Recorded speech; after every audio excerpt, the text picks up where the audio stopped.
Diba we wanted to discuss Griddle, right?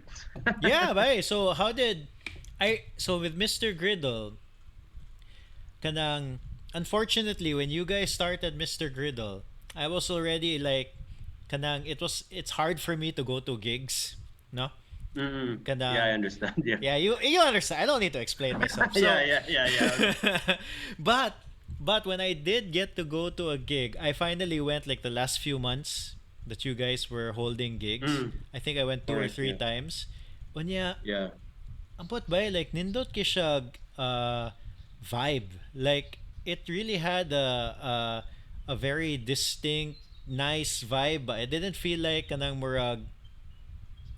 So sometimes you go to gigs and then it's just like kanang just Ordinary. yeah, or like it's everybody who's there kay murag it's just other band members kana Yeah. or which is fine, but like you didn't get a sense of community kaayo. Like there were places nga nga na, like Outpost was like that. That's why 10 years Yeah. later we still talk about Outpost because it was like that. And it seemed like the gigs in Mr. Griddle had that feel, at least for me, no? Um, did you? I don't know. Did you Right. feel the same Right. thing? You've experienced a couple of generations of these gigs already Yeah. at Yeah. this Yeah. point. Mm-hmm.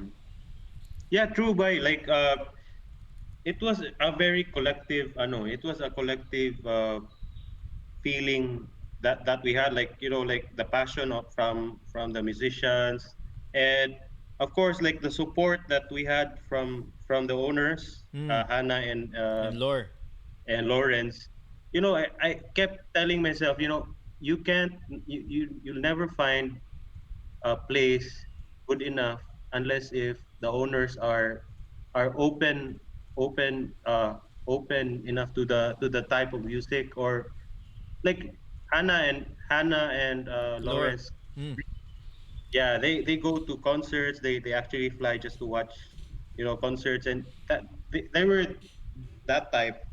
So I was like, we are very lucky to have this support. And actually, so I want to tell you a story about how it came to be. Like when I was out of the country, I noticed in where I was at in this country that uh, the norm for them was to give the entrance fee. We call it here, right? Ang entrance fee. They give it directly to the band, everything, like 100% of it. And I was like, uh, why can't we do this in Cebu, stuff like that? I was like, this could be a very good format for us. So when I came back here, it was very placid, nothing going on, no more outposts, no more gigs. So di ba, when you drive by Manila, you see the trees of Griddle, and you see the small open area at the back. Yeah. I was very curious. I was like, open ba kani sila for stuff like this, no? So eventually I got a meeting. I got an audience with Lawrence, and we discussed about it. And it was just an open thing, like, okay, let's just try. Maybe, who knows? Yeah, but like everyone. So I made a meeting with Bobby, J Martino Alvido of Sunday Sunday.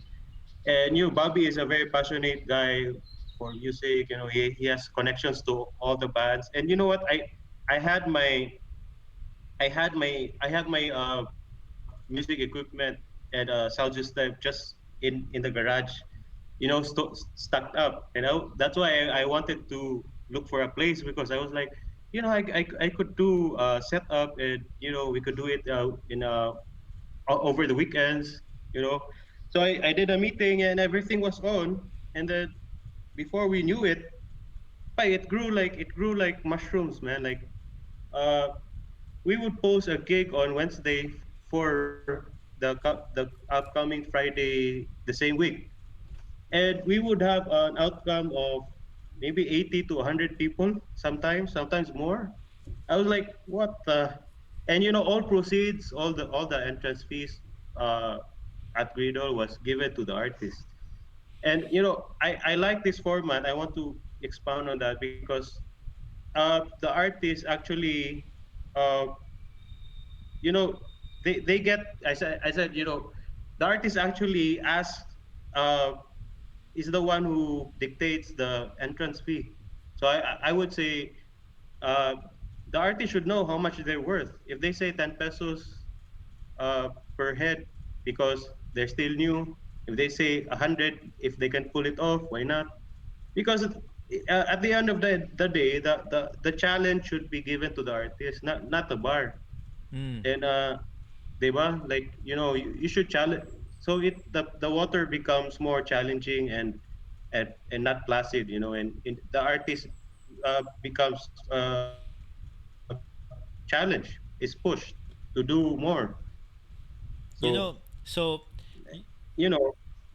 y- you know, so Katong, like kami, we played. I actually had the pleasure of playing one Mr. Griddle, or two, uh, two Mr. two, Griddle man, two. gigs. Yeah, two di ay. No, and Yeah, then yeah, yeah, it's like I yeah. came out of retirement. And yeah, no, and then by I was so shocked to saying Hamburg. Oh, kind of like in the end of the night, ba money in yung cut, I'm like, huh? Kaya wag good.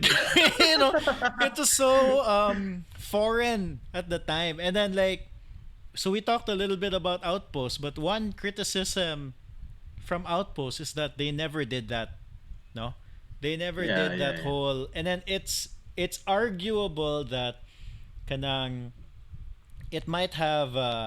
They obviously did a lot for the scene for music, but it's arguable Mm-hmm. that in a way it also set it back by not doing that.